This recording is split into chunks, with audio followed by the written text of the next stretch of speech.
All right, welcome everybody. This is the Lore Lowdown, episode number 6. We are the Lorcana Beehive. I'm joined here today with Kevin and Sam. What's My name up? is Judge Justin, and we're going to go ahead and get kicked off. First things on the order of docket is welcome back to Kevin. He returned to us from death's door, so thanks for making it back on the podcast, man. We sure missed you last week. Awesome. It's really good to be back. So thank you guys. And if I end up sounding like I have a frog in my throat, please forgive that. So Yep. No one's allowed to admonish Kevin for poor vocals today. That's right. We have to be graceful on that. Awesome. Cool. Well, we have a jam-packed episode today. Tons of good stuff to go through. We got some great feedback from people reaching out. So thank you, 1,000%. I know I'm speaking for both Kevin and Sam when I say we can't do this without your feedback. So we need your feedback. So please give it to us whatever way possible. Commenting on the podcast is a really good way to get the feedback straight to us if you don't have our contact information. But we're also all very active in the social space, so feel free to DM us, all that good stuff. Yep. With that in mind, I'll jump into the normal cliche thing that us podcasters / content creators do, and that is please like and subscribe the podcast.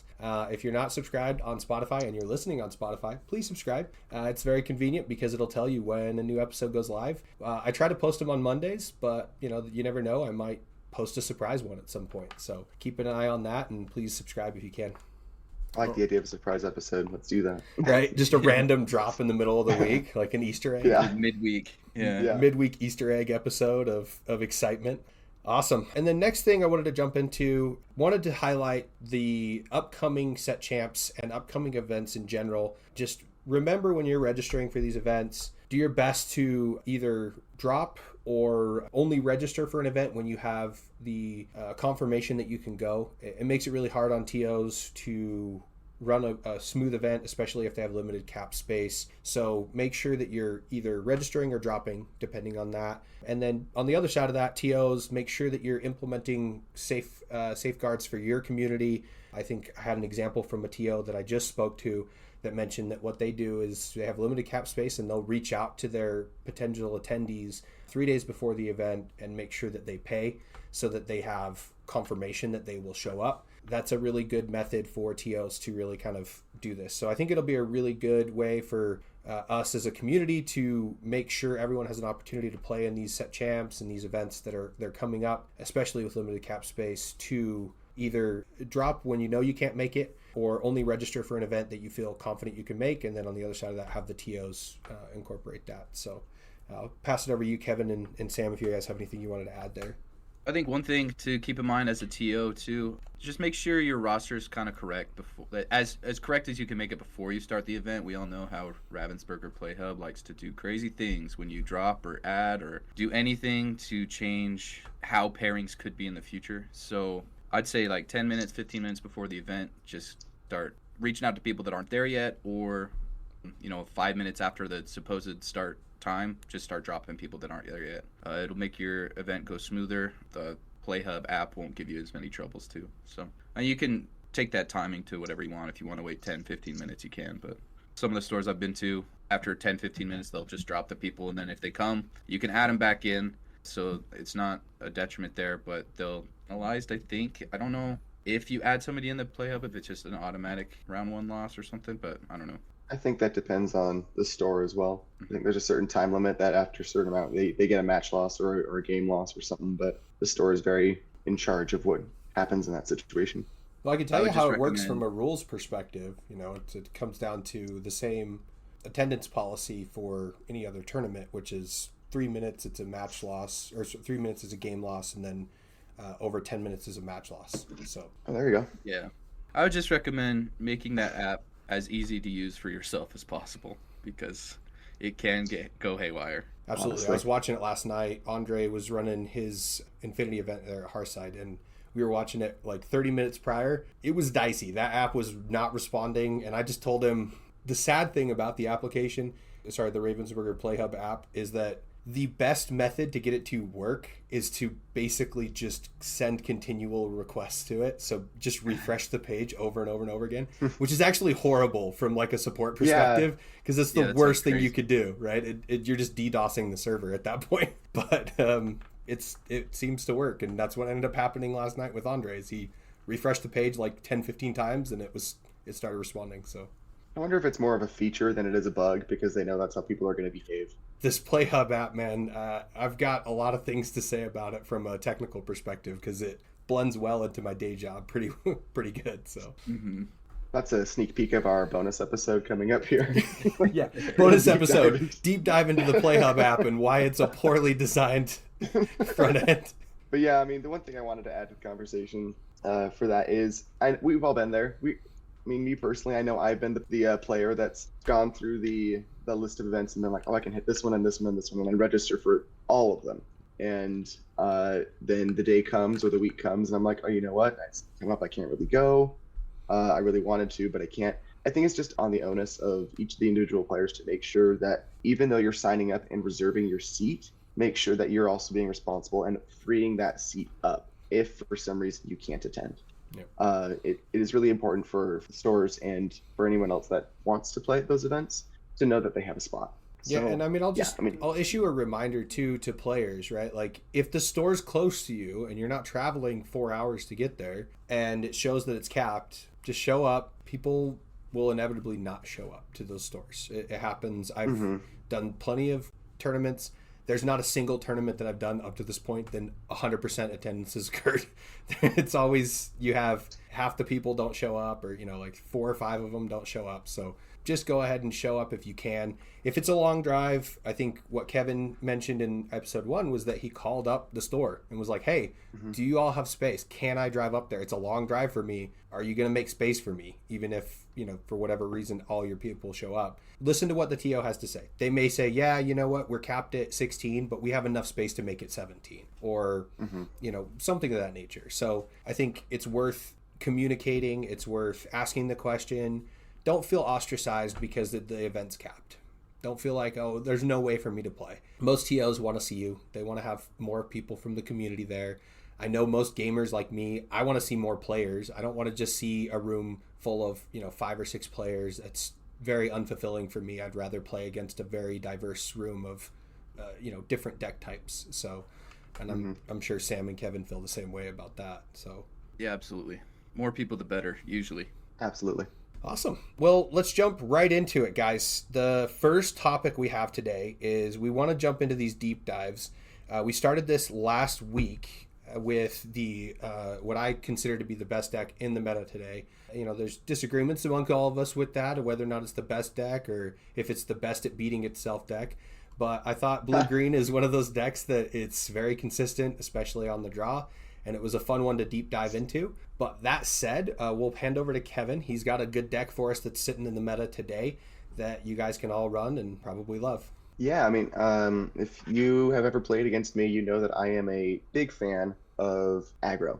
I love the aggressive play types. I love being able to turn my card sideways and just say answer them. And now, if you can, great. If you can't, then it's going to bowl you over. I like my games to be short because I am a conversationalist. I like to go and talk to people in between matches. I like to have some space in between to breathe. It's my play style. And that's why I wanted to bring and highlight the Emerald Amber Dogs deck, which has been pretty popular recently. So there are 2 deck lists that have won some pretty big events recently. One was the Charlies Collectable Show, and that was on the 7th of December, and it was a top 4 split, but that was, I think, over 100 people. And then there was the Fall League CCQ that happened, and that was, I think, over 400 people at that event. So the first one was, the deck list was by a username Blazing Asian, I believe, and then the second one was by Stefano Zamagni, sorry if I murdered your name. You guys both did fantastic, had incredible runs, so congratulations to both of you if you're listening. But there's a couple of fun differences between these lists that I wanted to highlight, and if you haven't played the dogs deck before, it's just a matter of playing a bunch of really small characters out really, really quick, and it has the additional flexibility of having the 7-cost tramp that allows you to filter through your deck for every character on board, and then it has a toucher removal and discard with the Mowgli and the Ursula are the discard, and the removal usually comes in the form of Under the Sea. So the general, and then it has the protection of your board using the Emerald Chromicon, which is the only item in the deck, but it helps protect your board and refresh your characters if you need them to be refreshed by bouncing them to your hand or bouncing your opponent's characters to their hand whenever they attack. It is always a problem. It's like you kind of forget about it initially, and then you do the first challenge, and you're like, okay, well, here we are. We have to figure out how we're going to make these plans going forward. And the fact that Emerald Chromicon stacks is just bonkers. My favorite is go to the top tables of an event, right? And then you can see who's playing against Dog, because every opponent has their head in their hands, just thinking about how to navigate the Chromicon. Like, what is the way? Like, there has to be a method. There's here. just in full think mode, like, I need to do this correctly or I lose. Well, it's annoying because you want to leave some characters ready because you want to keep challenging because they have this massively wide board. But if you leave a character ready, that's like a perfect target to bounce back to your hand, because now you haven't been able to use that character at all, and they just bounce it right back to your hand. So you're like, it's just, there's not a really good method. It's like, okay, well, I quest first, then I challenge, and then okay, well, we'll just bounce a different character now. And you're like, well, crap, I would have not liked to quest if you weren't going to bounce that, but if I didn't quest, you probably would have bounced that. So it's fun. Yeah, it is fun, and especially for the opponent, it's difficult. It's troubling when you're trying to challenge in with a Chromicon on board. But equally, for the player, you have to be thinking through, like, who's going to challenge, who are they going to quest with, like, what's the most advantageous move for me using the Chromicon. So on both ends, it requires quite a bit of. So I mean, it's a game within the game, right? Like, it's a chess match within the game. A lot of people criticize the aggro strategy with just being like, hey, sir, turn sideways, like I said earlier. But the Chromicon really adds a lot of layers of thought into how to navigate it. So I really appreciate whoever first piloted the Chromicon. Way to go. Genius idea. I think it's important to note with the Chromicon, too, that you can bounce your own cards. Because I've run into or seen a lot of situations where somebody will be like, oh, they're going to bounce my cards, so they just start challenging all willy-nilly. But if you mistake that and you, like, challenge the wrong thing, and then they bounce their, like, say, Tramp 7 cost or their Lady 5 cost, then you can dig yourself deeper into a hole where, oh, I just gave my opponent advantage because now they can play their 5-drop Lady and grab 2 things back from discard. So now, where I thought I was slimming their advantage, now it just overwhelms me again. Yeah, I think the deck is a lot of fun because it allows for being a deck with absolutely 0 card draw. It has the best filtering card in the entire deck, in the entire game at the moment. That Tramp 7 cost is awesome. I don't know. I think Monstro Great Illuminary might disagree with you on the best filtering card in the game. That's fair. That's a combo, though. I guess it's fair. Card. It's pretty challenging, right? It's true. And, I mean, you could argue that Tramp is a combo card, too, because he relies heavily on how many cards are on your board. Yep. So, because there's not a day that this deck has been played where someone paid 7 to get that card on board. Not one. Nope. I think this deck's kind of interesting, right? Because you say it goes wide often, but if you're rushing Chromicon, you don't really go wide because you have to skip your turn 3, and your turn 3 often puts down like the most card pressure because usually you're playing the Lady that beats out, what is it, an extra 2-drop? So I think the games I've noticed where somebody rushes the Chromicon seem a little bit easier for the opponent to deal with, just because now you're just navigating Chromicon rather than this infinitely wide board with Tramp. So I think there's a lot of play styles. You can tell a player plays this differently from one player to the next, right? Whether they want to rush the Chromicon, whether they're utilizing like the enterprising dog, you can kind of like trade in the early game, leave all of your guys damaged, but then start questing after your opponent's board's kind of smaller. So I think you can tell just by the differences in list what people prefer to. Like, you look at some people run like the Webby Vanderquack that will ramp you just for extra ward. You know, sometimes that ward comes in handy late game where you're at 16 or 17 and then you place a ward character on board. What are they going to do? Yeah. I think it's interesting. The one that you gave us in the deck lists, shout out to our Discord. If you ever need to check out the deck list, you can go to our Discord, to the deck lists channel. Or as soon as Judge Justin does his homework, we'll put him in the description too. So. My homework of YouTube. I'm so sorry. Yeah. Admonish me. Admonish me. But one of the deck lists that Kevin shared this morning, they were running 2 Horseman Strikes, so that's kind of fun removal. A little bit of an interesting choice in this deck. I wouldn't have thought it would be like the card's slow enough to where I'm like, oh, do you really want to waste the tempo turn? But maybe it's like the deciding factor in purple steel or something. Get rid of their evasive. Getting rid of the 4-drop genie. Yeah. Like against a Amethyst Steel is critical, because that's the singer for Thunderbolts. That's too low a turn. Like, and getting it gone for free is awesome. And you draw a card. So it replaces itself, gets rid of that big old evasive body. You can target Iago with it, because regardless, you always target Iago. It's evasive and whatnot. But yeah, you took the words right out of my mouth, Kevin. Is get rid of that genie. Don't let him have quicker quester / singer early on, and just go. And I think you're right there, Sam. And it's interesting to see the differences, because in the list by Blazing Asian, he does run the Webby Vanderquack 1-drop as well as the shift. But another card that I think that he preferred over some other lists that I've seen is he runs Raja, with the bodyguard, the 3/4, which I think Raja is a really interesting inclusion, but I also think it's kind of narrow. So I'm not criticizing, I'm just more stating an observation. But the 3/4 is really good against certain ink types, but it's really bad against other ink types. I mean, if you're playing against Steel, Raja's dead in the water, because they're going to be playing Lexington. He just eats it for free. So, but I mean, against slower decks, it's nice to have a bodyguard on board. Yeah. So, yeah, I'd be curious if there's like a different bodyguard with, in this ink combos that you could play there, because that's my first question is like, is Raja that good? I know I've seen a ton of him played. I don't know enough about Amber and its bodyguard options to be able to say whether or not I think I would prefer that or something else. I know it's definitely head and shoulders better than I would say like a Tiana, because Tiana now she just dies, and also she's uninkable. Like it was funny because she had her shot there basically last set, and now it's over. It's like you're like, hey, Tiana's here. They released Thunderbolts. Yeah, Thunderbolts kills her. Man. That's all it took is just another way to remove it, right? Yep. I mean, the other Amber bodyguard that comes to mind is the Prince, and it's a 2-drop uninkable with 0/5. And while it doesn't crack back like Raja does with that 3 damage, but it survives Thunderbolts and it survives Lexington. At least one Lexington hit.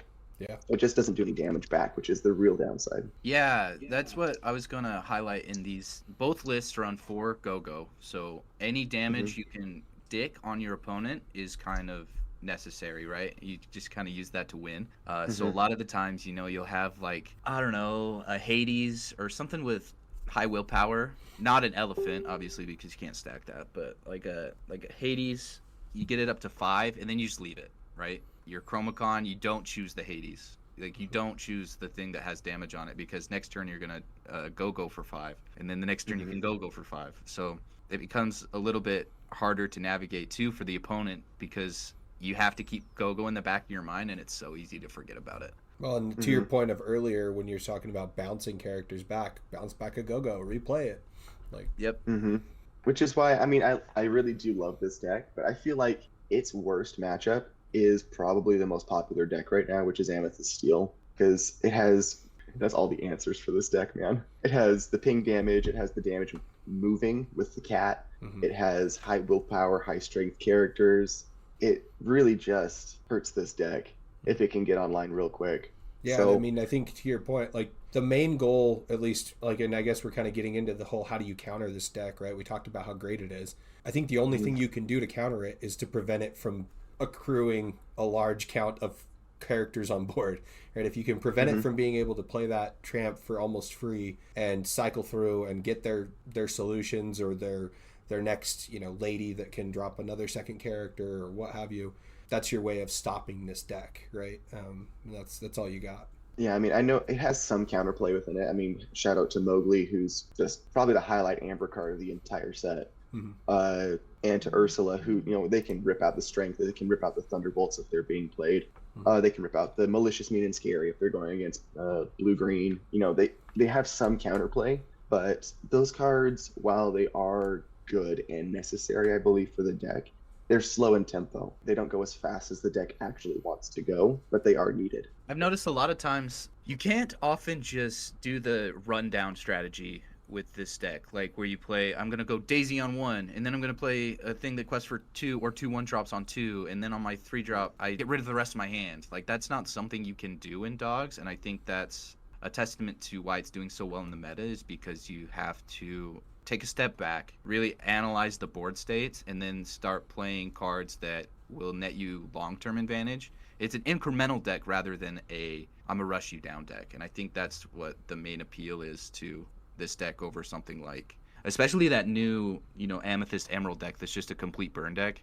I think all the aggro players would do better on that than this deck, because I think this deck is like, you have to be pretty good at the game to take this to a DLC and then do really well with it, because like Kevin said, your hardest matchup is the best deck in the format right now, or I guess not the best deck in sheer power, but that's what everybody's playing, right? It has the most percentage of plays in the room. So if your opponent feels like they can navigate Chromacon, I feel like you're at a disadvantage. So I think that's what's interesting about this deck, is like you're constantly looking at the board state and then feeling like, how can I net this board state to get me an advantage 2 turns from now or 3 turns from now? Because immediately it's going to look really dire sometimes, because you're going to face down a Lexington, or you're going to face down like Black Heron, Lexington, and then Iago, which is like a very scary board for aggro. What do you do? The trifecta of you can't turn sideways. Yeah.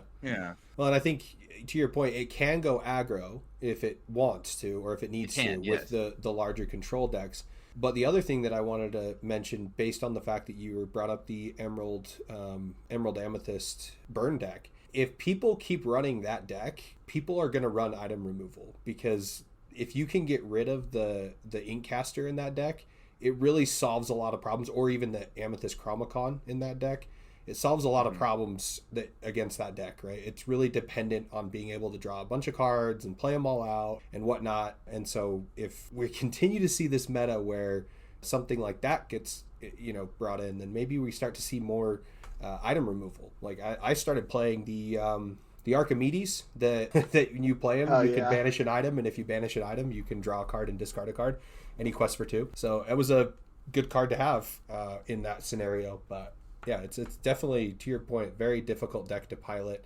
I've heard nothing but that feedback when people pick it up and try to just go with it. They're like, I gotta spend some time with this thing. Yeah, if you're just expecting it to be like the diggy hole of, a couple of sets ago, or even just last set where you can pick up an aggro deck, turn left and go, I don't know. It's really hard for you to do well with this one. You might win, your locals, or you might do pretty well with set champs, but like at a large event, 9 rounds, 8 rounds, you're gonna run into some opponents that are like, you can't do that against me.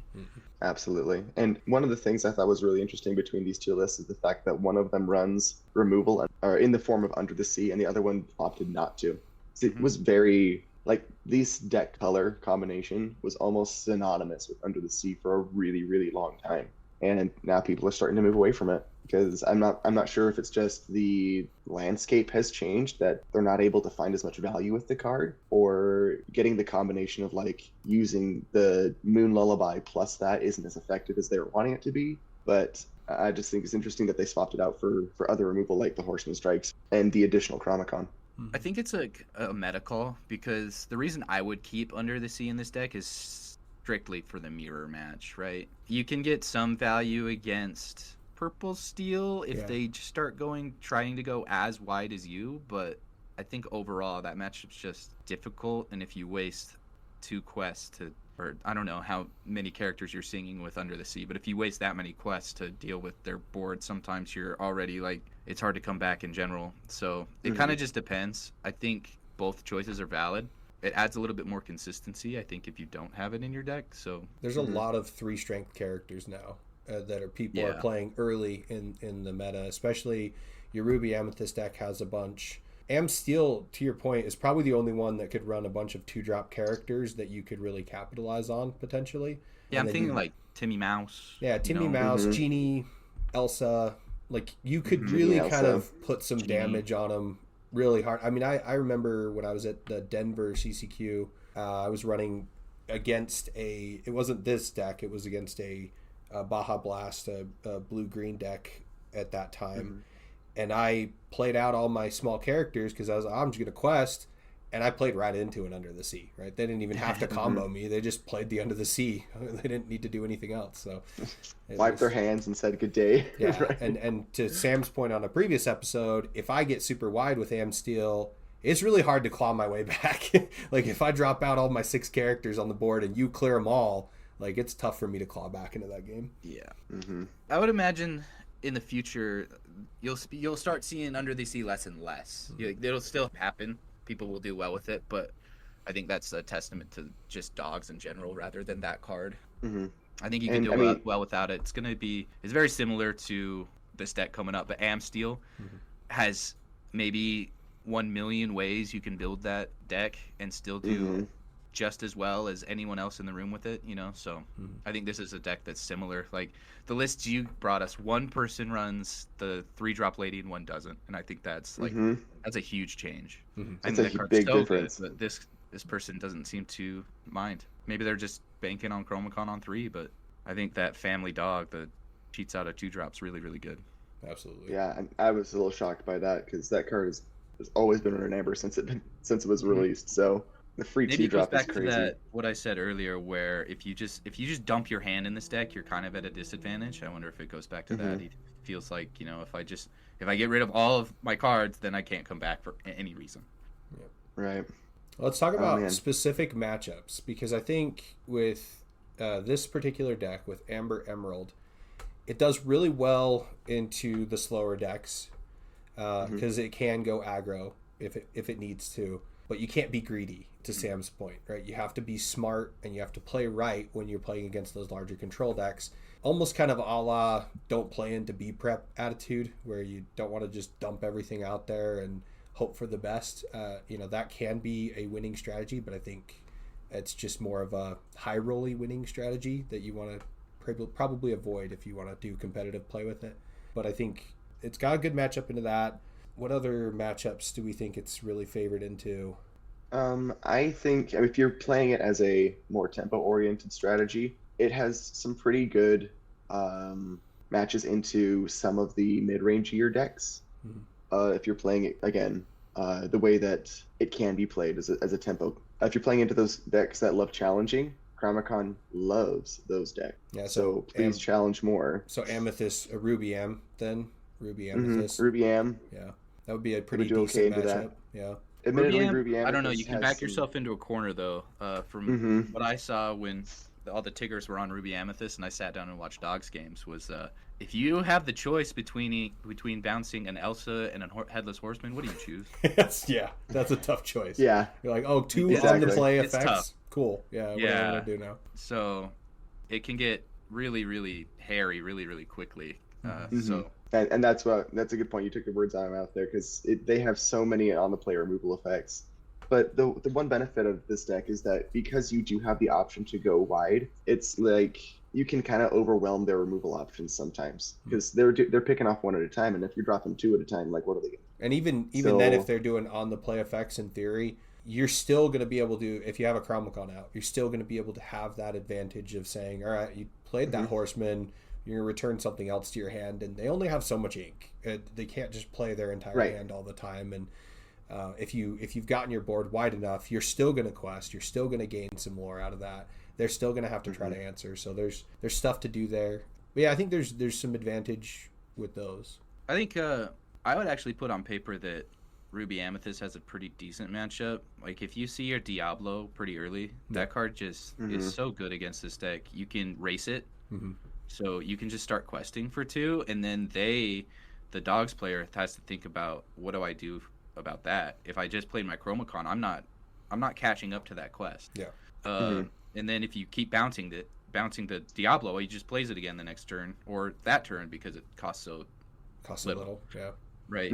So I think of the purple decks, Ruby Amethyst can kind of play that aggro play style where they're just drop guys and quest, drop guys quest, drop guys quest, where Amethyst Steel kind of controls the board a little bit more, and then but Ruby Amethyst gets to a point like turn 5 or 6 where they're like, okay, now I can challenge the board with a Horseman or a Demona, right? Demona is a problem for this deck for sure. Yeah. But Demona is a problem for all decks, so let's be honest. But Dogs has a really, really good matchup into Blurple, and Blurple's been on the rise too.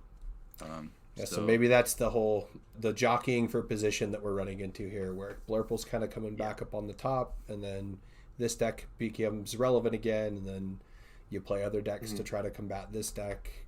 And yeah, it lends so well to the factor that this meta is just all over the place. You play whatever you want. Just play whatever you want. It's fun. Yeah. Yeah, I mean, I think it does okay into blue-green strategies as well, because that's another really slow deck. If you can rip out that combo piece using the Moby or the Ursula, and keep your board intact, you're doing okay. Yeah, I think its worst matchup, go the other side of it. It's got some pretty good matchups into those decks, but the worst matchup it has is, as we've talked about already, Amsteel. So, why does that become the worst matchup? What do we think Amsteel players are able to do to this deck? I mean, obviously, just steel removal, right? Like that comes to mind. Yeah, I mean, steel removal. Calhoun loves this deck so much. Just feasts. It just feasts on puppies all day. And I mean, its ability to just have those high strength, low cost characters is this deck's problem. Yeah. And there's so many of them in steel that are a problem. Like mentioned, we have Hook on drop 1 on turn 1. We have Calhoun on turn 2. We have Lexington on turn 3. And then it just goes from there. Like once you get into turn 4, 5, or 6, this deck can't compete. Yeah. So. And I think if you play Chromacon on 3, right? If you just follow the ideal curves, if they go, Captain Hook, Calhoun, Lexington, Sing Strength, and you go Daisy Duck, or I don't know, pick your curve into Chromacon with the dogs. I think you're inherently behind because you lost tempo playing the Chromacon, and they can just quest out from there, or use their Calhoun. And then what do you choose to bounce? If I quested and then I challenge something with Calhoun, what do you bounce on the Amsteel board with Chromacon? Yeah. So I think you can kind of back yourself in a corner. I think where this deck does really well against Amsteel is where you change direction, and then once the Amsteel starts questing with their characters, you start using your higher health characters along with the buffs, right? Like the lady gets buffs the more characters you play. I think Webby Vanderquag gives the +1 strength. +1 strength. Yeah, so you start utilizing like the Tramp, Enterprising Dog, and the Webby Vanderquags, and you start trading and leaving your characters healthy, like not healthy, but alive. They're not vanished, right? Yeah. So alive. I think that's where you can incrementally gain advantage against Amethyst Steel. But a lot of Amethyst Steel players are starting to get wise to that too, and you just quest with Calhoun instead, because what do you do against a Calhoun? It's kind of honestly weird. I feel like the other strategy you could run, and maybe I'm crazy for thinking this, but maybe you play out characters and just don't quest, right? You're trying to build up those characters to be able to play out your Tramp Street Smart Dog, and then also try to play for an Under the Sea type drop, try to get rid of a bunch of 2-cost characters if they've gotten greedy with that, or 2 strength characters. And obviously Della's Moon Lullaby will help increase that to maybe a Lexington or Cheshire Cat or something else that's on the board that's over the 2 strength. So maybe you have that option. All that's to say though, you have to optimize like your mulligan, like how you play the first 4 turns in the dogs deck, but Amsteel just gets to play Amsteel. Exactly. They just get to play the game, and I think that's why it's its worst matchup. Is like you have to do so much to gain like maybe an advantage against them, and they just play the game. So right, it's tough. One last thing that I really like about this deck is it provides like a no-win situation with a 2-card combo with the Anvil Chromacon and the Scrooge McDuck Shush Agent. Yeah, it's right. Cool, like attack. It just keeps returning you to your hand. Yeah, go ahead. I don't care. Right. I'm gonna quest for 2. Like bounce it back to my hand. Then I'm gonna draw a card too when I play it again. Yeah, it becomes a non-target because you can't do anything against that, which I think is a lot of fun. So yeah. Anyway, that's really what I have to say about this deck. I think it is a lot of fun to play. It's a lot of fun to watch. When it goes off, it's just like, oh my gosh, how do you beat this swarm of puppies that are attacking me? Well, and I think the other one that we didn't mention was the Lilo Chromacon combo is also great because you just play her for free from your discard. She's exerted, but like just pairs with Chromicon so good because it looks like a Well, you it's know not 1/2. free, but Yeah, well, you pay it not for free. definitely Right? it gives like a juicy target to attack, right? Because Right. it comes in exerted. Yeah. And then Could they're you like, oh, imagine it's a if it was played 1/2. for I can free? just murder real quick. Oh, actually, now you're bouncing characters back, and Mhm. then You're still bouncing them. then the chess match begins. So, Could you imagine if she was a play for free? oh, That'd be so good. that'd be so Pretty crazy. good. Wild. Just broken. So good. Cool. I mean, yeah. So dogs, love dogs. I lost Mhm. to dogs last night, so good job. It was a really fun match. It was more of an aggro version, but it was still dogs at the end of the day. So, and it's a great deck. I think it's awesome. Spoiler alert: I'm probably gonna play it for set champs. So, I think that's the other mention. You guys all know how awesome I am at loving cheap decks. This is a cheap deck. This costs $100. Mm-hmm. You know, Mm-hmm. pick it up, Surprised learn it. you don't want to make the $15 deck that is doing really well at events right I now. feel dirty playing that deck. Yeah, that I deck played is it and it obnoxious. feels wrong. Like everything Is that about the it. burn deck? Yeah, Uh-huh. it hurts. It, Everybody knows that mono red player in Magic that they don't like. So Yeah. those are the vibes you give off when you play the burn deck.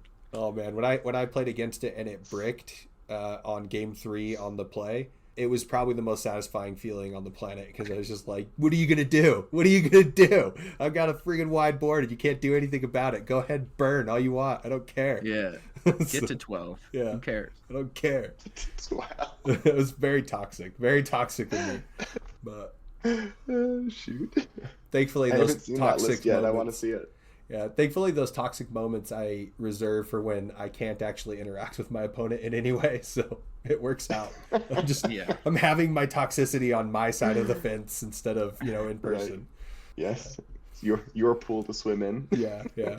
Oh shoot. Well, I think I want to hear a little bit more about how Amethyst Steel is running us all over. Yeah, let's jump into the direct counter to this deck and obviously the Swiss Army knife of the format, right?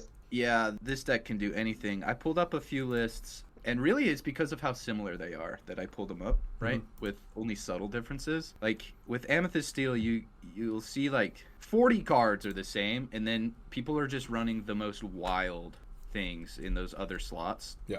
Right? If you think back to the Frank Karsten list from last set, you just run whatever you want in this deck, and you probably do well, right? You've got your famous curve, the great old Amethyst Steel curve. Play a 1-drop, play a 2-drop, usually with very high strength and willpower, right?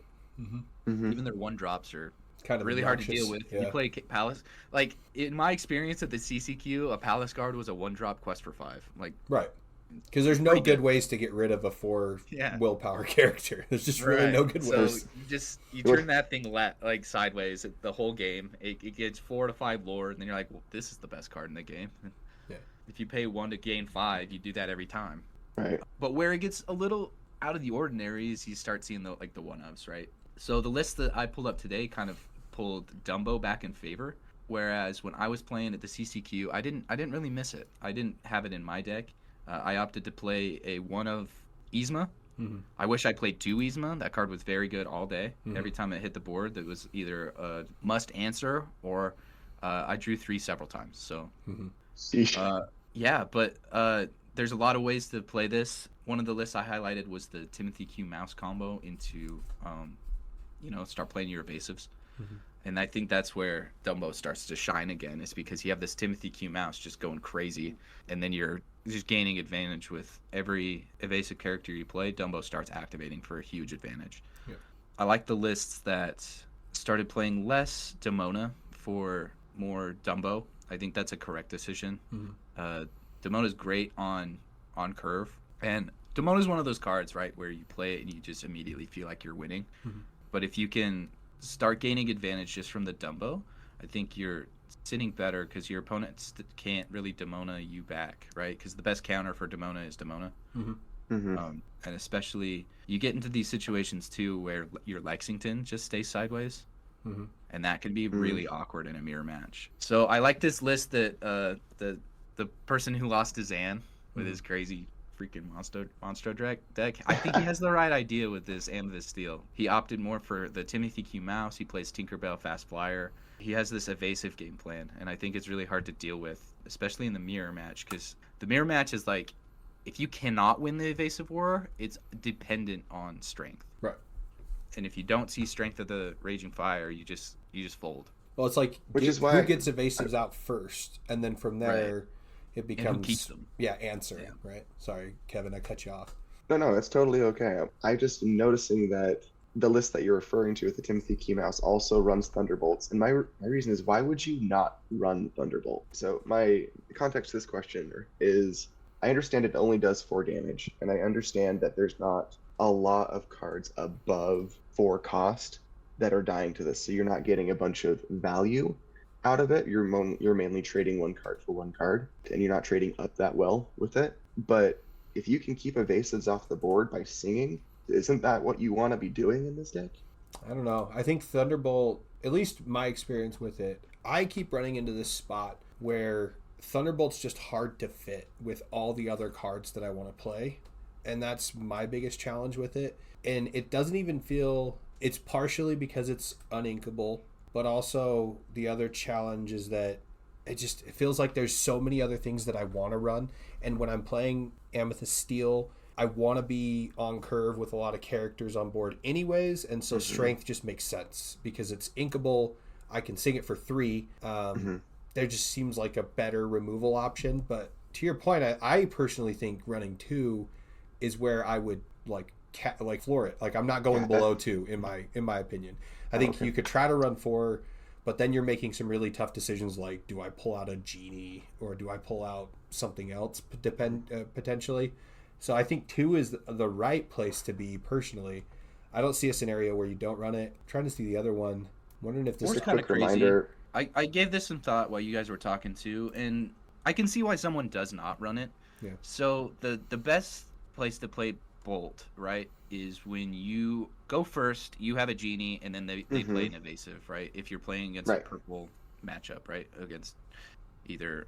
I guess Ruby Amethyst isn't the greatest because they can just play Hercules in that spot, and then you can't bolt that. But if you're playing against the mirror, right, and you go genie, they go genie, and then you sing bolt on their genie, that is incredible. Outside of that, though, like, it's just a meta call. So if you think you're going to play against Blurple, that's probably one of the worst cards in your deck is the Bolt, because the Blurple's going to get their genie out faster. They're going to overrun you with their Hades and their top end. So Bolt is just kind of... I don't want to really exert my genie to play this because then it just loses to Elsa, Basil, right? So Bolt's kind of interesting. I think you just straight up lose your genie to an Elsa genie combo because they got their genie out before you. Right. Yeah. Exactly. Yeah. So Bolt's kind of in a weird spot, but in the mirror it is so good. I would probably keep 2 in my deck just for the mirror. Yeah, looking at the discrepancies of the decks, I see basically the player who runs Bolt dropped a Calhoun and a Doc to run it.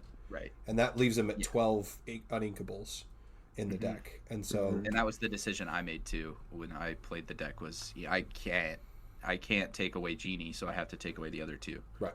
So, but one thing I wanted to highlight too with these lists is Jonathan Williams, he didn't play anything for Iago, which I think is very interesting. He was relying solely on Raging Fire and Thunderbolt. A lot of decks are starting to pick up that Hypnotic Strength or Magical Maneuvers, depending. There's benefits to both, right? The Magical Maneuvers has this perceived value with your Cheshire Cat, where you boost, and then you can use the Magical Maneuvers to bounce the Cheshire Cat back to your hand, and then you get quote-unquote draw from that. I've never really seen it happen, because if your opponent is wise to your strategies, they can kind of stop you from doing that. So I think the Hypnotic Strength is a little bit more value. You get to challenge something, with maybe your Olaf pops off one turn, right? And you get a bounce and do some crazy combo play because of Hypnotic Strength. And it draws you a card. But I think it's interesting. People are expecting the meta to move away from Iago, because I still think Iago is very poised right now. Yeah, I think it's going to move away from Iago. Yeah, this list only plays 2, and then the other list I saw only plays 1. Iago, I think, is incredible. That's what I'm saying. I think having answers Iago, for vanished especially characters is in general, like it just feels Yeah. weird to remove answers for vanished characters because Iago's not Right. the only vanished character in this deck. You got Giant Cobra, you got Palace Guard. Like there's a bunch of vanished characters that, to your point of like, if you play Palace Guard, he's going to quest forever unless you have a Hypnotic Strength, and then he's dead. Yeah, the he's next turn. dead.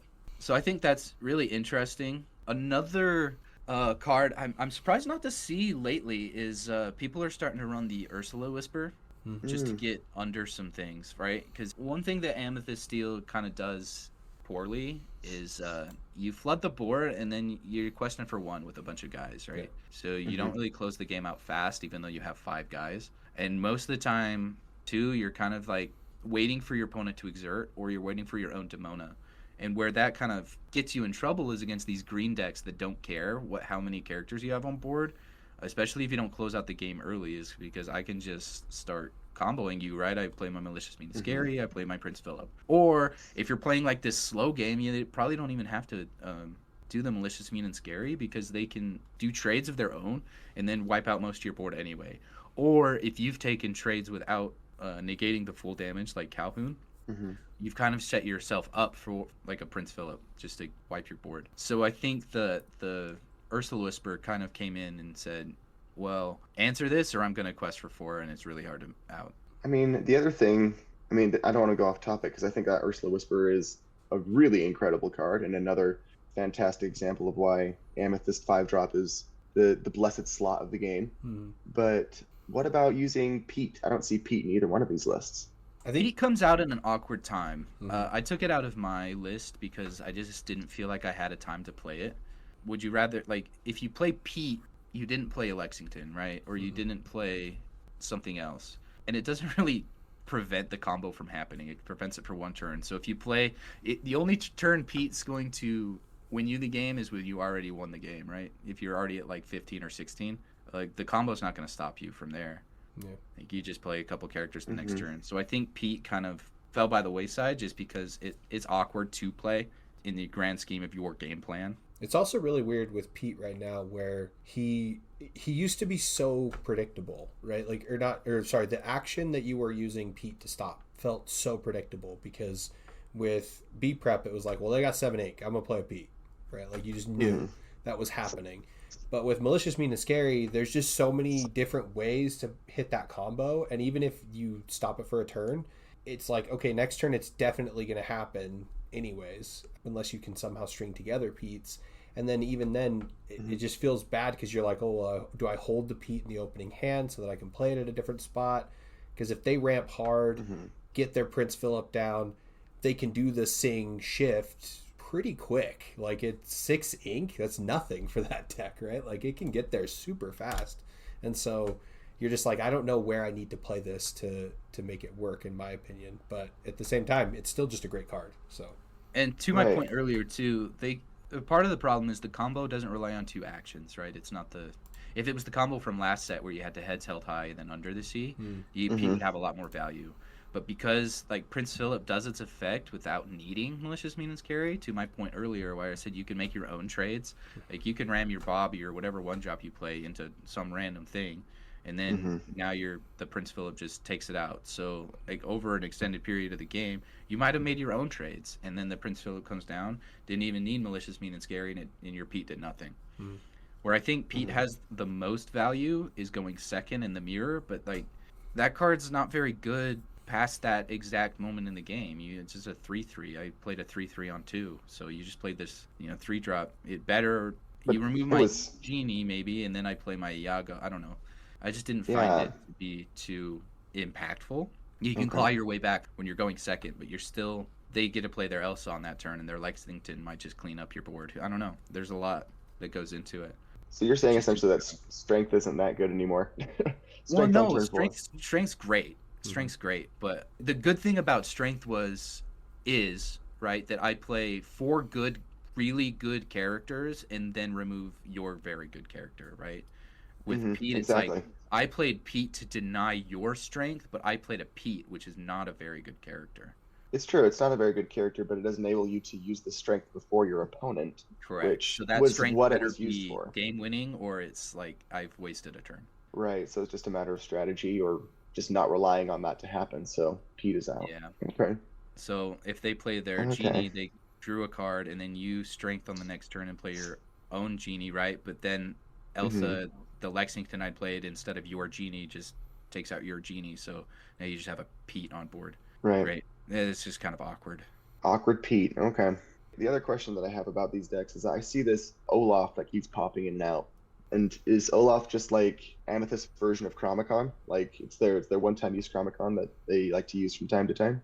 Yeah, kind of. It enables some things. You know, it's pretty good with your Cheshire Cat. It's pretty good with, you know, just that's why this guy is playing like a bunch of play effects. He has the White Rose. He has, you know, he opts for more Hades, stuff like that. The Olaf is probably not very good on turn 1, right? You'd much rather play Captain Hook or Palace Guard. But late game, the Olaf just opens up like a few of these really crazy combos. It's also you'd have to bounce a Demona or Hades. Yeah. I think it fills the same purpose as the Happy as well, because Happy wasn't awesome on turn 1, but he was a 1-cost character. So if you miss your other 1-cost, he's like he's like my last option. I need an Olaf to make sure I can deal 4 damage on turn 4, and thank goodness his effect is a May instead of a conditional, right? You don't have to bounce anything. Yeah. So right. Okay. I just see him go in and out, and I remember at the start of this set, someone was like, "Olaf is going to be the way," and I was like, "A one-time bounce? Like, I guess we'll see." All you need to envision is when Olaf bounces your dog. Like, that's all you need to think about. Yeah, that's all you need, right? Yeah. Well, you also think about how strong Madam Snake was back in previous sets, where you play a 2-cost and you're able to return a card, and it's usually a card with a non-play effect, a la a Pete, you know, just maybe, back to basics, you know, something like that. Bouncing a Genie's great, bouncing a Doc's really good, bouncing a Demona's game winning. So yeah, there's been several times where somebody has an Olaf on board, quests with it, they also have a Doc on board, and I'm like, can't touch that Olaf right now. And I also can't exert anything, because if I exert something, now that Olaf can just run into something and pull that Doc back, and then they can play it and draw 2 cards. So there's a lot of really interesting chess matches with the Olaf. Okay. But okay, so we talked about this deck. Does it have a weakness? Is the question. Is there a weakness for this deck besides itself? Yeah, I don't think it's probably like 60-40 against most things, right? Yeah. Like, it's not by and large the best deck. Right. It's the most consistent at what it does. Things that can get by it really good. My losses at the CCQ were mostly the green combo, and there was just no way I could out it. There's 0 cards in my deck that say I stopped this from happening, right? So if you just have to get under it. I just lose. Yeah. Other things that do really well against it is the Ruby Amethyst deck. If you, as the Am Steel, are not playing the Sword of Hercules is very, very, very hard to deal with. It just takes out your whole board. If they get a Demona first, you've lost. If you get a Demona first, it's still really awkward because you have to trade your whole board. I think Whirlpool is actually pretty decent into Amethyst Steel. Yeah. For the same reason it was always, where they hit everything faster than you, and their top end just becomes huge. They just stabilize, right? You get to 16 lore, and it doesn't matter, because now they're just dropping. Every time you drop a character, they drop a Hades, or they drop, whatever removal to get rid of that one character you put down. And they're starting to run that. Like, Amethyst Steel has a really hard time doing anything against that Ursula Whisper. Yeah. Amethyst Steel has a hard time with Whisper? Yeah. Yeah, so what do you do? Like, how do you efficiently remove that? It takes 2 cards no matter how, unless you Hades it and they choose the option that removes it. Like, you have to use 2 cards. So it's an automatic 1-for-1, and it quests for 4. So if you think about it in just tempo, you're using 2 tempo to remove their 1 card. Yeah. And Blurple loves to just keep doing that. They play 4 elephants, you know, so like, if you don't fully remove it, okay, it's coming back. Plus I get to boost it. Plus I get to draw all the cards I boosted off of it with an elephant. So that card's very, very spooky. I was playing some games with Connor, Saucy, and it came down a lot to, I just can't out this thing, and you just run away with the game, because it's like, I quest for 4. What do I even play? If I quest with all my characters, I quest for 5, and it's like 5 characters. So, or I trade everything I have into this Ursula and feel really bad. And it's evasive, so you can't even Yeah, So it's just really awkward. And if they get that down on curve, like on 5, if they go start the game ramp, Genie, Ursula Whisper, it's super spooky. Mm-hmm. Yeah, that could be a problem. I mean, so yeah, I think this continues to be similar to how it was last set, where it definitely has the ability to win against a lot of decks. The question is it more consistent this set? I don't know, personally. I haven't played it at all. I got PTSD from the CCQ while playing this deck, and I proceeded to then talk the most crap on this deck for the entirety of set 9, and then we all saw the result of Frank Karsten winning the DLC right in front of my face. And I think it all depends going forward. So if we're just thinking about strictly Richmond, right, I think it all depends on the popularity and win rate of the Zan combo deck. Amethyst Steel has 0, and I mean 0, ways to deal with Monstro. I think everything has 0 ways to deal with Monstro besides Blurple, like, honestly. Well, blue-green can do the combo against it. There's things. But this deck does not deal with that very well. Nope. And they're playing, like, that deck can kind of just claw its way. You know, if you have Monstro, Horseman Strikes, and a Genie in your hand, I think you just always get the combo off, right? Because Amethyst Steel just can't stop you. Yeah. So I think that's where maybe, like, Magical Maneuvers might come back into the format a little bit for Amethyst Steel, because at least you can exert it, and then you can trade your whole board. Yeah, and then kill into it. Yeah, that's all you can do, right? Sheesh. That's wild. Yeah, so it's very strange. It's very awkward. So if that deck's like running rampant, Amethyst Steel is going to do a lot worse. But to your point, it's winning and doing well right now because it is the most consistent version of purple. Yeah, I think it's a good deck. I don't see a lot of weaknesses it has. I think it has one of those scenarios where you can win.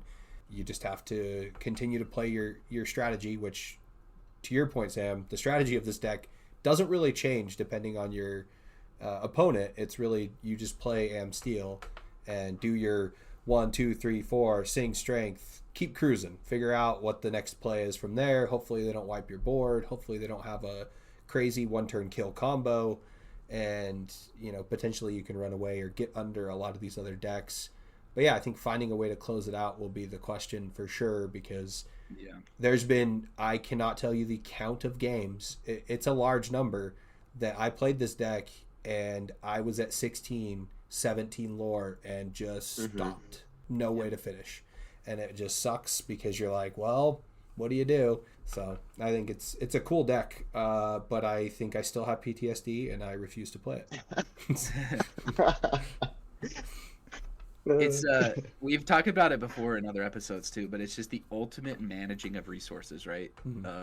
Especially if you're doing some of these decks that play like more one-ups. Like, you have to realize, this is if I use this now, it's the only time I can use this effect.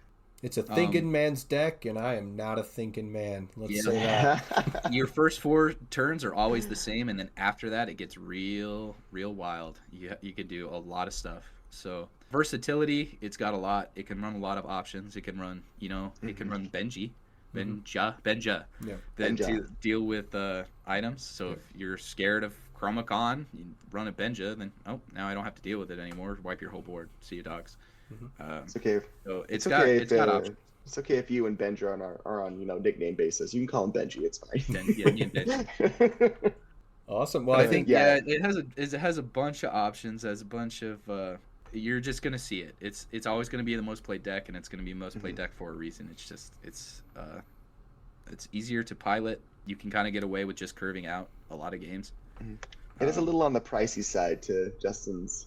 Yeah. It is on the pricey side. Note. It runs all the legendaries. Yeah, they always get pricey with especially adding more Dumbos back in. With Dumbo back on the rise, he dropped there for a hot minute, and he looked like a good card to be able to go pick up. And hopefully everyone got him when he was at his floor, because right now he's back up to $43 a pop. Yep, so he hit like $30, and now everybody's playing him. So. Yeah, he hit $30, and I traded one away, and then he went right back up. But at the same time, Demona also increased, so I traded for a Demona, so it worked out. I think we're in. I think we're gravy with that move, so I like that one. Awesome. Well, I think the next logical step is to talk about. No, I don't want to deep dive this deck, but I do want to just mention it because it's fun to see that a CCQ got crushed by Syed and the Moby Duck deck, which is the Monstro one-turn kill combo.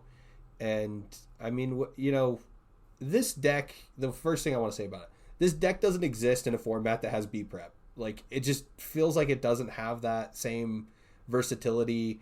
It feels like if you have full board wipes like that, you just can't play these really fun, interesting combo decks because people can just shut down your entire board and then rebuild from that. B prep would help, right? Because it's removal, but this deck only needs Monstro. That's all it needs to live, and then you can win the next turn if you have the combo pieces in hand, right?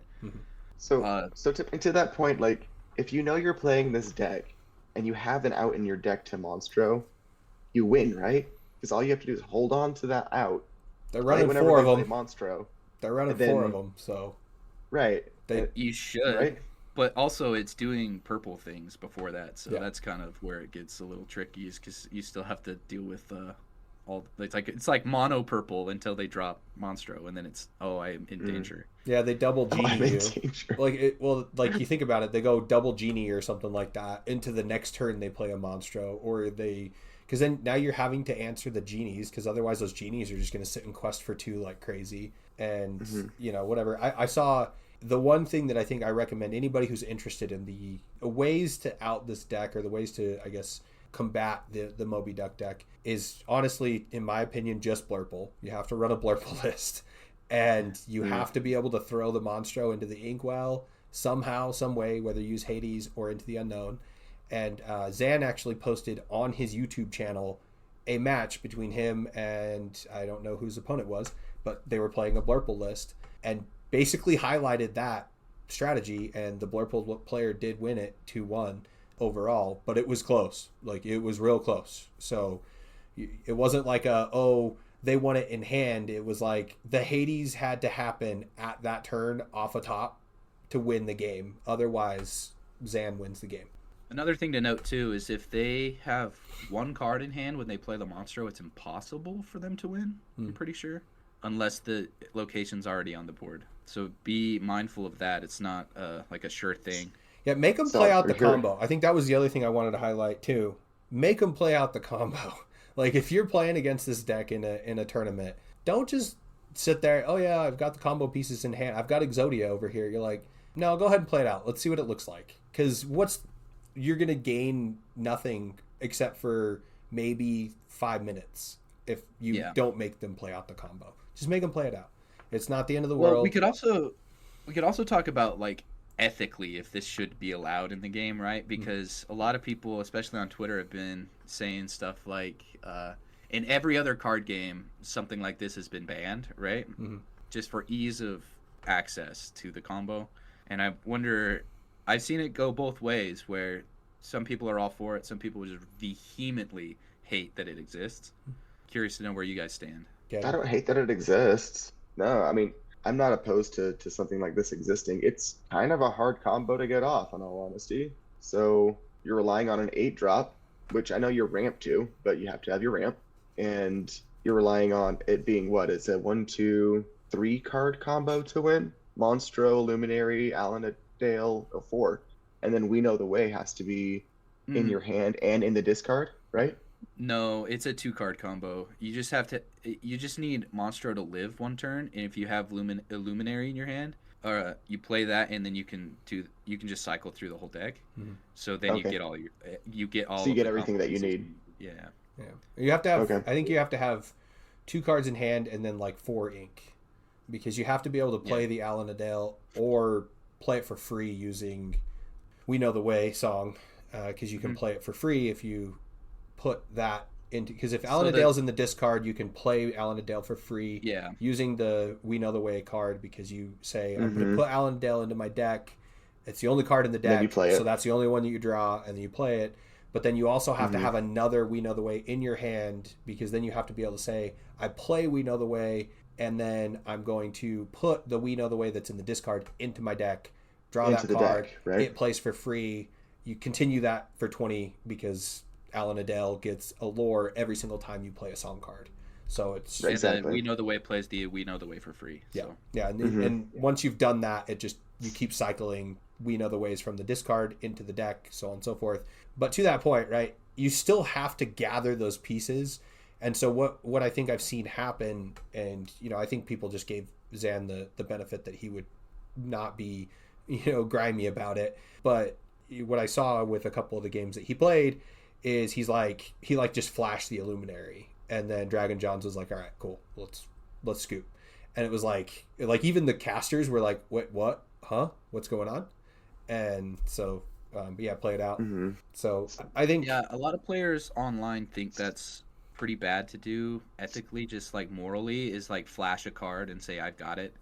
It just feels like if you don't, I think back to what I don't know your how question I was. feel about it yet because I haven't played against the deck, but if your opponent's trying to coerce you into scooping for any reason, that just feels bad as a player. So I think if you feel any sort of way about it, call a judge and get them over there to be like, I don't know, you issue a warning. You probably shouldn't just flash your cards unless you have it, right? It's different if you flash a Cobra and then the game's just over on the spot, right? Right. But if you flash like this combo that like your opponent doesn't understand just because they might scoop, that's when it becomes really scummy. That's an angle shoot. So watch out at your set champs. Be like, just make them play it out. Yeah, if you have any sort of doubt at all, just make them play it out. If in fact they have the combo, if in fact they can pull it off, it'll take them less than 5 minutes to do it. Like that's all you're gaining.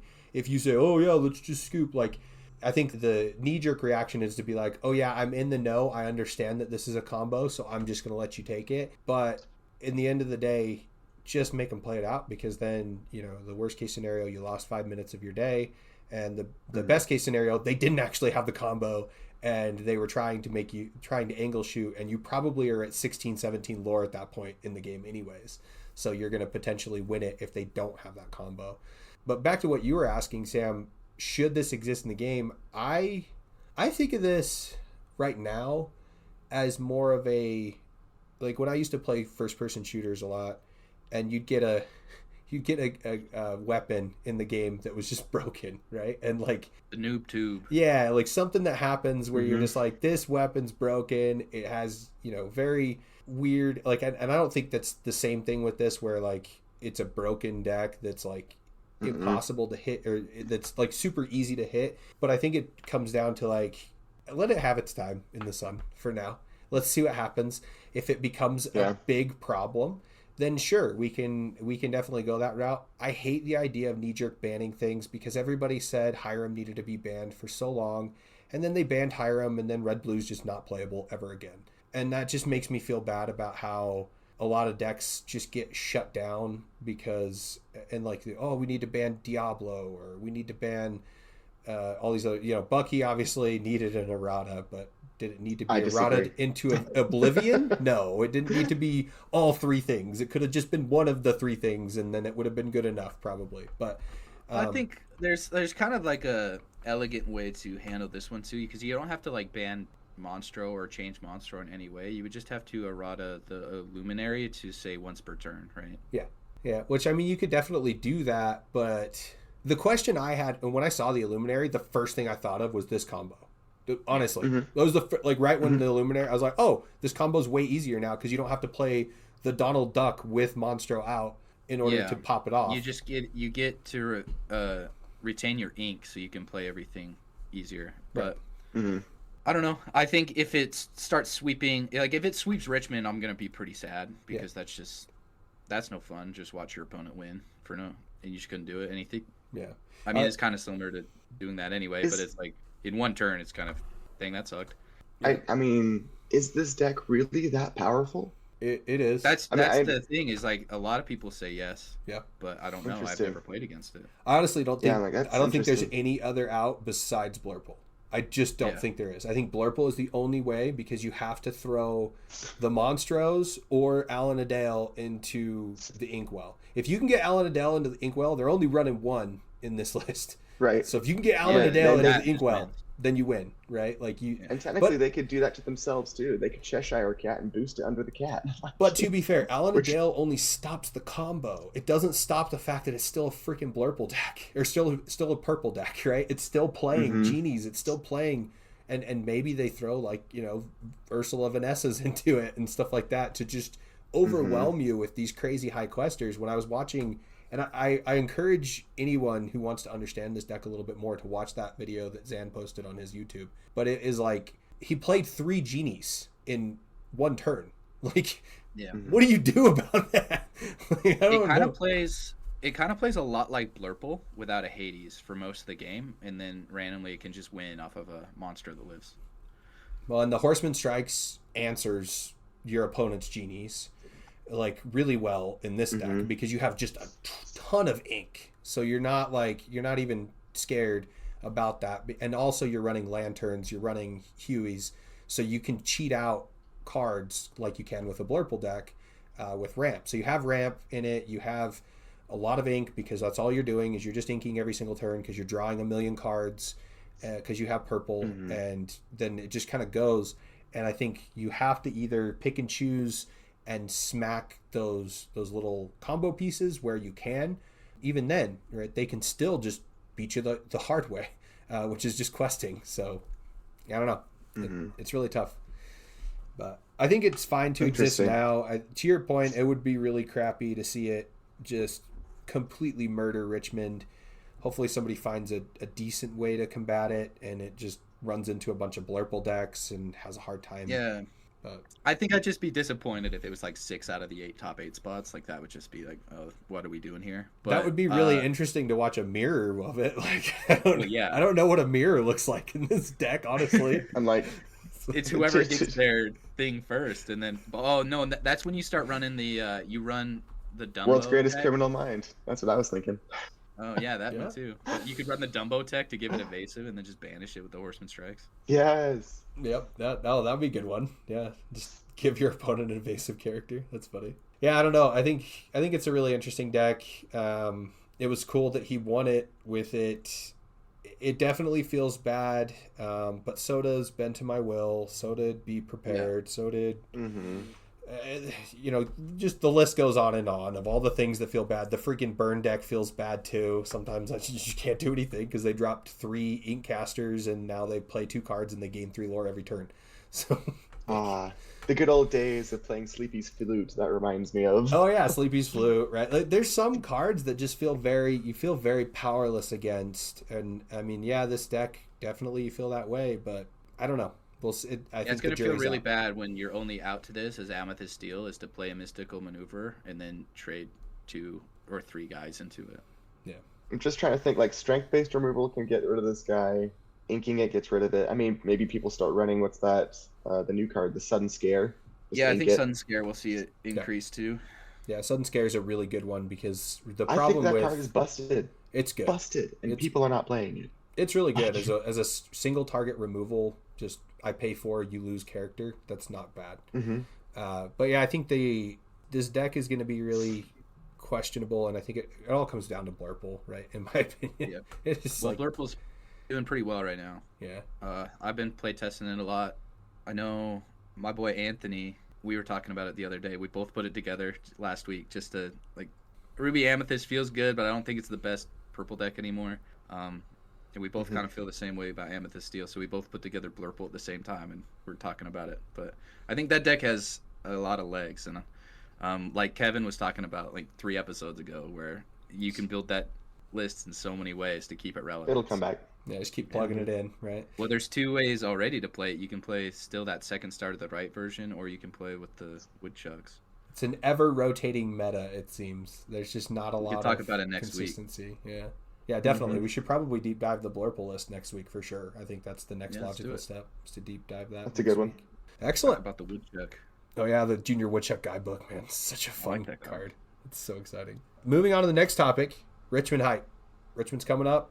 It's happening. Richmond. Side note. Heard you got your your invitation to judge. Heck yeah, man. I'm a judge. It's official. I'm That's not only am I a judge, I'm a team lead. So I'm pretty excited Hey, about that opportunity. Hot dang. Big thank you to everyone at Pastimes for believing in me. Clearly, I have fooled them all at my abilities to judge. So I hope we'll have to meet up and then do something for the cast. Dude, we have to do like a picture, number one. First off, we need a Salt Lake picture. We need a beehive picture for sure. Yep. Because last time we just missed it. I'll be there Thursday, and I'll get in, I think, 2 p.m. on Thursday, and then I'll be around, obviously have to work the whole time, which I think I was the problem, right? I was, we get together, I'll take a picture, but I was just constantly running back and forth doing everything. So yeah, hopefully we can get something scheduled and on the books to be able to we'll figure meet it out. up. Yeah, I have to get a list of everybody who's going to Richmond. I know a general sense, but I need to try to get a list of everyone who's going to Richmond so we can try to get that together. But Is that this weekend? This coming weekend? no, that's in January 8th through 12th. Hot dang. Yeah, so it's gonna be fun. It's crazy because I was talking to my wife about this. I'm like, we had like 3 months to plan Milwaukee. And they told us about who was judging and everything like 3 months before Milwaukee. And we have a month and a month during the holidays to plan Richmond. So it's going to be really interesting to see how the logistics pan out. But I think they learned so much from Milwaukee that this should just be an easy slam dunk to be able to jump in here. And I think there's some complication by adding Friday events. But I'm excited about the fact that they added Friday events because the Friday event is just so cool, right? Like, I think they did a great job with it. I was kind of, when they told me, they're like, oh yeah, you're working Friday, Saturday, and Sunday. I was like, oh, I really wish I was just working Saturday and Sunday. So, but yeah. So yeah, Richmond High. So do you get any, I mean, this is a bit of a naive question, but do you get any time to participate in events if you're a judge? Not really. If I'm judging, it's a 12-hour shift basically, so open to close pretty much. And if it's like it was in Milwaukee, I think they had about 75% of their judges that they hired actually showed up. And that's it. Yeah, and of those 75% that showed up, about 5% of those showed up, got their shirt, got their promos, and then never came back. What? Yeah. That's insane. It was wild. Like, and I mean, I talked to Meg from Pastimes about it because I was like, that's crazy that people would just show up and not work. And she's like, well, yeah, they just get the shirt and the promos and the pin, and then they just go sell all that, and then they're done. They just go home, or they stay and play, or they just stay and play because you can't really like penalize them, right? Like they just stay. Yeah, what are you gonna do? Like remove them from the event? Right. I don't know. And like if you could, in theory, I don't see why not. Well, you can't. They've made a commitment.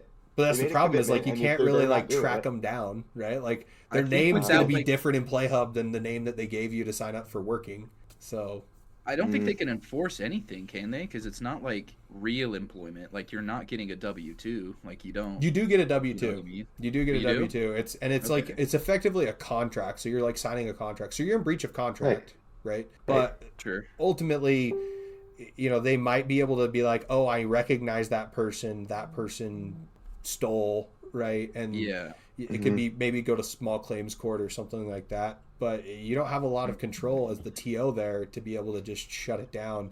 And even then, if they're playing in the event and you don't know 100% that that's the person, like how crappy would that be? You're like, we're kicking you out of the event. And they're like, I didn't sign up to judge. What did I do? Like, what are you talking about? So it's like, I think it's not even worth it. The juice isn't worth the squeeze to penalize those players either, or those people either. But it just sucks that that's a reality that people show up, they get the thing, and then they're like, well, that's all I wanted, and they just bounce, or they stay and play the event. And fine, give it to them at the end. Yeah, I mean, you could do that. That's fine. I think that's a great strategy personally. But then you know, you get to the end of it, and everyone's packing up, and I don't know what the logistics look like from there. Obviously, my first DLC was Milwaukee, so maybe that's what they've done previously, or maybe that's what they will incorporate as kind of like a security measure with this. But yeah, so I mean, with that, if the same thing happens in Richmond, where you know 75% of the judges actually show up to help, then it just becomes pure chaos, because now you're like, Right. all right, well, we have half the staff that we need. This guy was supposed to be only working, like when I went to Milwaukee, I was only supposed to work Saturday, and I ended up working Saturday and Sunday because they were like, we need you. And so it's the same potential situation. I'm just excited that they told me ahead of time, like, oh, you're working all 3 days. I'm like, all right, cool. I can prepare for that. Technically, they only have me on teardown for Sunday. So in theory, if I don't have a shift on Sunday, I can go play. But I'm kind of just planning that that's not going to happen, right? Like, I'm just feeling like that's probably not going to be the strat. I'm Dude, have me really on- excited for Richmond. It's gonna be my first event. I got invited to join the Tiggers, so it'll be my Let's first go! event representing them. Let's go. Oh, congratulations. That's a prestigious shout out invite right there. Shout out to my teammates, the Tiggers. We've got quite a few of us going, so Let's go. hopefully Let's we go. have You another better showing put like that the CCQ. you better put that Tigger tag on your RPH account ASAP. Yep, got it. Absolutely. I'm already dialed in. It's funny. I think I need to change my RPH account to be Judge Justin. My wife said I should change it to Judge Judy Hops, but I thought about it real hard, and I'm like, how? I then have to adopt like either Judge Judy mannerisms or Judy Hops mannerisms, and I don't know if I Yeah. have either one of those. Like maybe I do. I like the Judge Justin. Yeah, I think Judge Justin works for now, so we'll stick there. But maybe I could go Judy Hops because I am kind of like full golden retriever energy most of the time. But I don't know. Cool. People will be expecting you to wear bunny ears, and I'm not sure you want to do that. I mean, Yeah. I would love to wear them. Like, oh my gosh. Side note on Milwaukee though is funny because there was this girl cosplayed as Judy Hops, and it had bunny ears on it. Looked just like a hand raised in the air. So I swear to you, I looked around. I was like, judge call, judge call, judge. Every time I thought it was a judge call. It was so funny. Well, Richmond Hype's going to be real. I'm super excited about it. Super excited to judge. Thanks for everybody who gave me good words as far as judging. And, the other thing, too, is just like with the feedback for the podcast, give me judge feedback, man. If I suck at judging or I mess something up, please let me know. My wife let me know that I messed up judge calls. Everybody, just let me know if you think that I've done something wrong, or if my judging is not on par with what you expect from me. I want to always put out a good product, so please let me know. Just so you know, if he judges against you, it's probably bad. The personal vendetta. Yeah, He hates absolutely. you. Yeah, 100% of the time. I walk over and I'm like, what are you doing?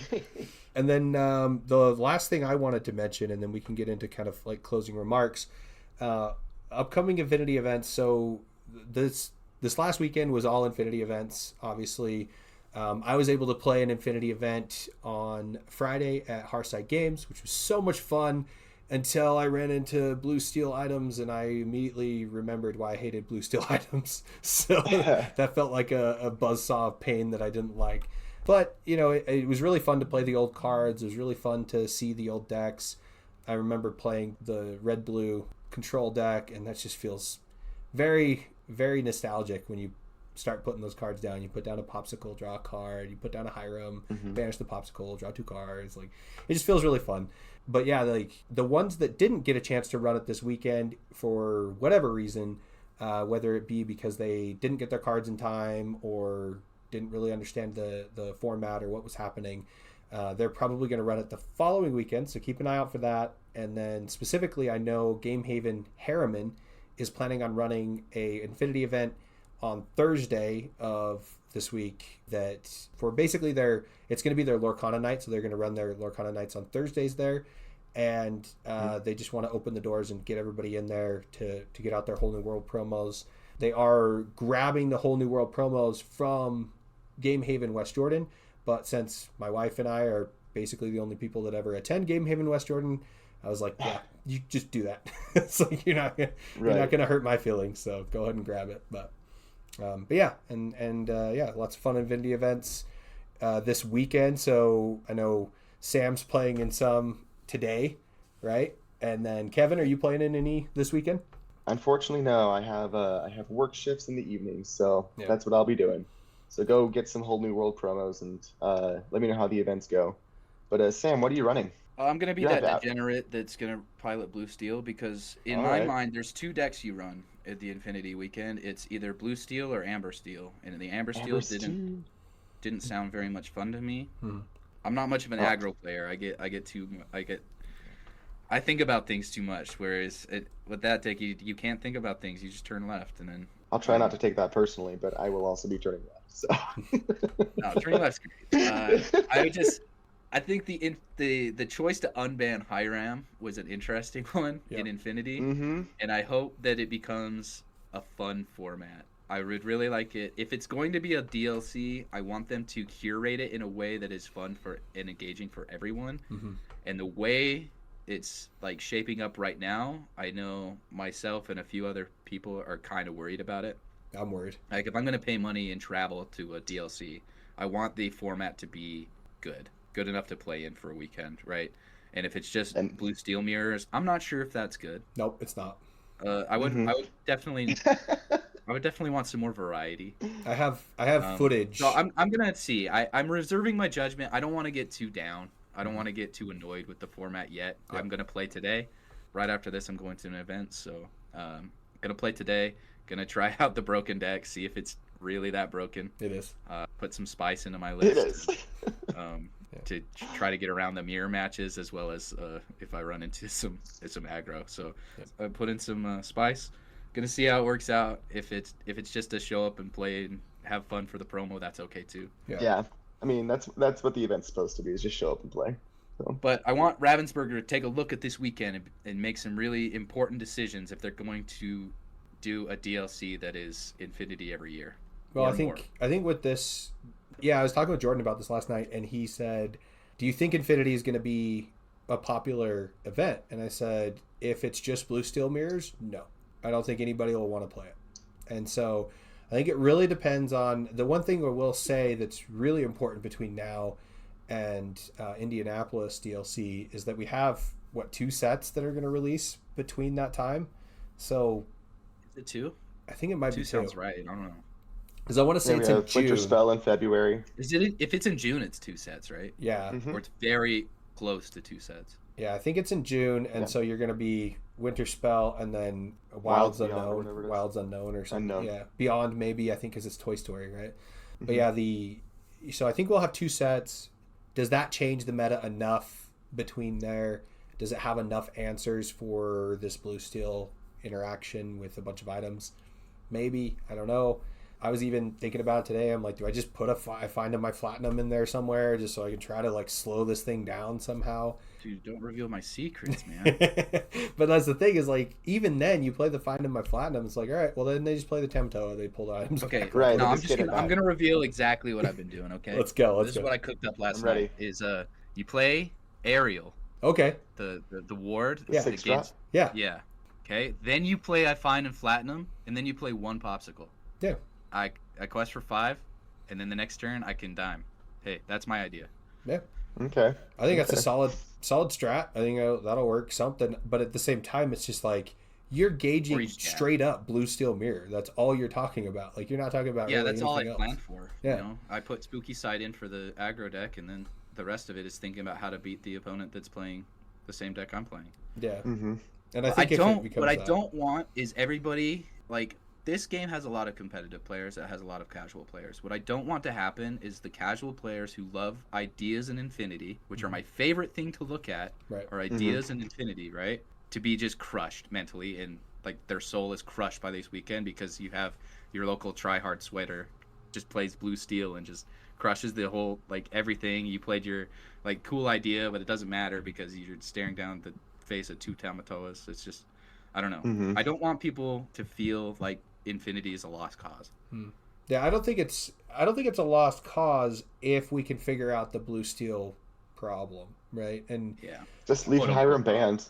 Just leave Hiram banned. I don't even think that's the strategy because then just red blue dies too. It's like I think really the problem that I keep coming around to is I think it's just Fortisphere. I think if Fortisphere goes away, I think we're probably good because that Fortisphere. You could also try to hit the dime, right? Yeah, well, you can hit the dime, but the problem is that if you hit the dime into the discard, that doesn't do anything because then they. No, I mean you could ban the dime. Oh yeah, you could ban the dime. Yeah, I think if you ban the dime, that 100% shuts this down for sure. Right. Yeah. Then you just have this cool item combo deck, but that doesn't win in 1 turn from Tamato. Right. They can play the Tamato, but you have resources like there's Let It Go, there's Hades, there's monstrous dragon.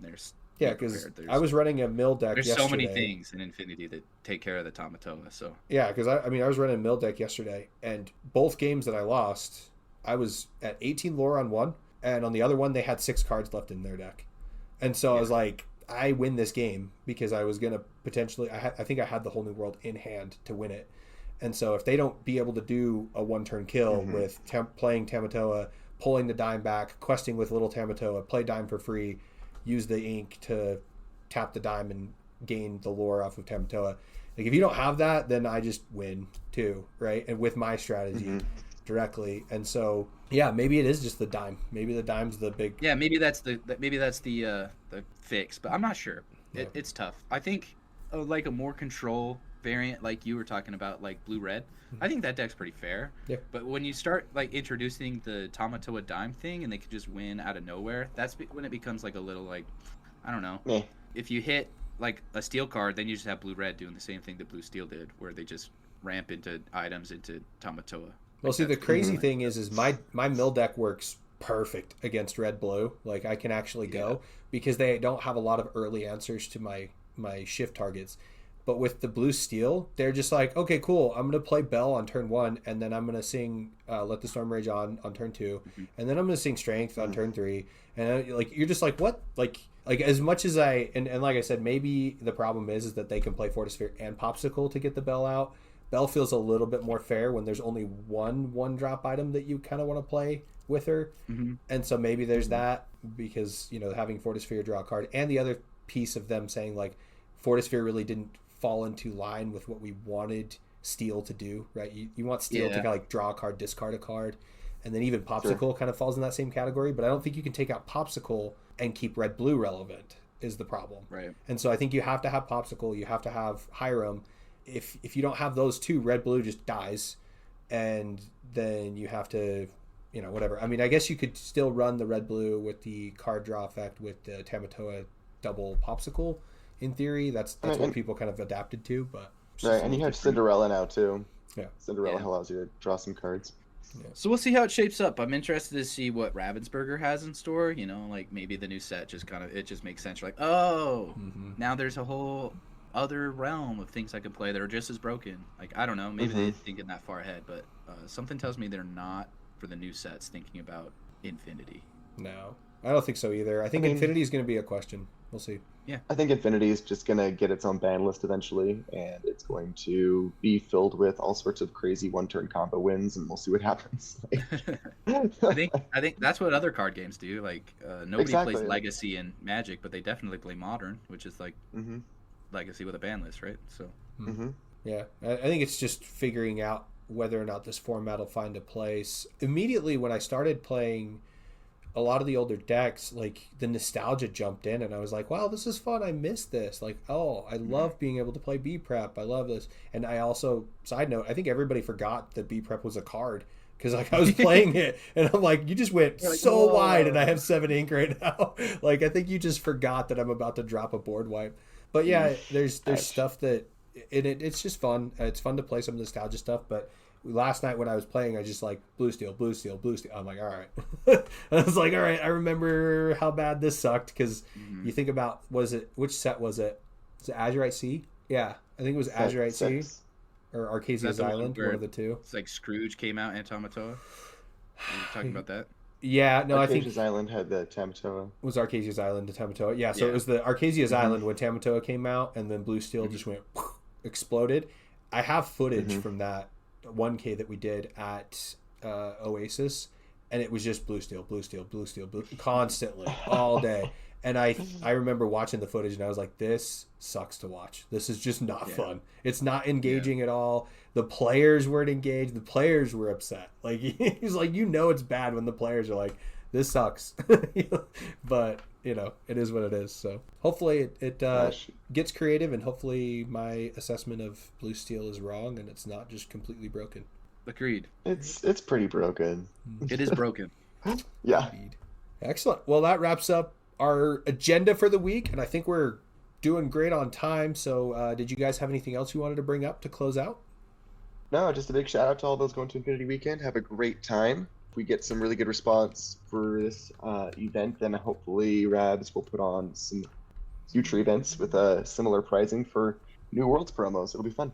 Yeah, I would love to see an Infinity format set champs. I think that would be kind of cool for them to do a set champs I like that. Infinity format. Yeah, I'd like like the Ravensburger to give us more promos and various weekends or whatever. Right. Yep. I mean, it'd be fun to do like a set champs Infinity and then have like a callback Enchanted that they give out, because I'm still holding out for Sad Beast Enchanted, man. Yep. So, fingers crossed. Hold. Give me another Rapunzel enchantment, actually. Ooh, yeah. That'd be hot. Man, someone go play Sad Beast for me this weekend. He needs some love. I might just chuck him in my deck just to do it, but at the same time, just slow play one. Yeah, well, I mean, because I keep playing. I'm trying to think. He's a 3/6 or a 3/5? I don't remember. 3/5. 3/5. 3/5. Yeah, my I need the magic number to be 6 because 5 just gets murked by Zeus. Everything. Yeah. So it's tough, but cool. All right. Well, oh yes, last little thing. There are Disney World at Epcot starting January 16th. They're doing an event where they're going to have the Illuminator's Quest at the Disney World Epcot, where you can get 3 different promos from the quest, and they're freaking cool. I think it's Stitch Rockstar, I think it's Donald Duck, and another one. But that's a cool event that's coming up in January. Rapunzel. Rapunzel. That's right, is the other one. So it's a cool event coming up in January. So get out there and go get some cards. I don't know if they're going to be as exclusive. I think, as just a side note, the bell from the first quest that was at Disneyland is about $30 right now, and the Beast is about $10.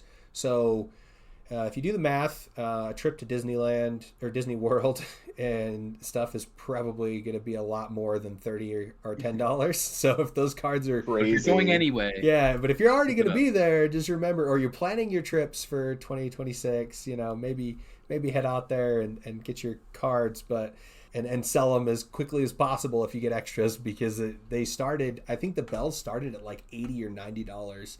And there was quite a few sales for them, and then they dropped all the way down to 30 now, to the point where it's like, all right, well, if you wanted one, just buy it. Then you can go buy it. Right? Yeah, it's a lot cheaper than a trip to the parks. But obviously, the only ones that are still really prestigious out of the promos is the cruise promos, and I think that was by virtue of the fact that they just gave zero warning to anybody about it. People were going on cruises to hopefully get some of these promos, and then like the only people that ended up getting the promos were non-card players. So like, what do we do with these? Throws it overboard. I don't know how many of those got lost to the worst thing, but they're $130 to $140 a card right now. So those are going to be the garage sale finds for Lorcana for a while. Yep. Cool. Well, that's it. That's the end of the episode. Tune in next week. Reminder to subscribe. Give us comments, give us likes, give us feedback, whatever you think we deserve on that one. And have a great day. Enjoy Infinity Weekend. Thanks, guys. Hey guys.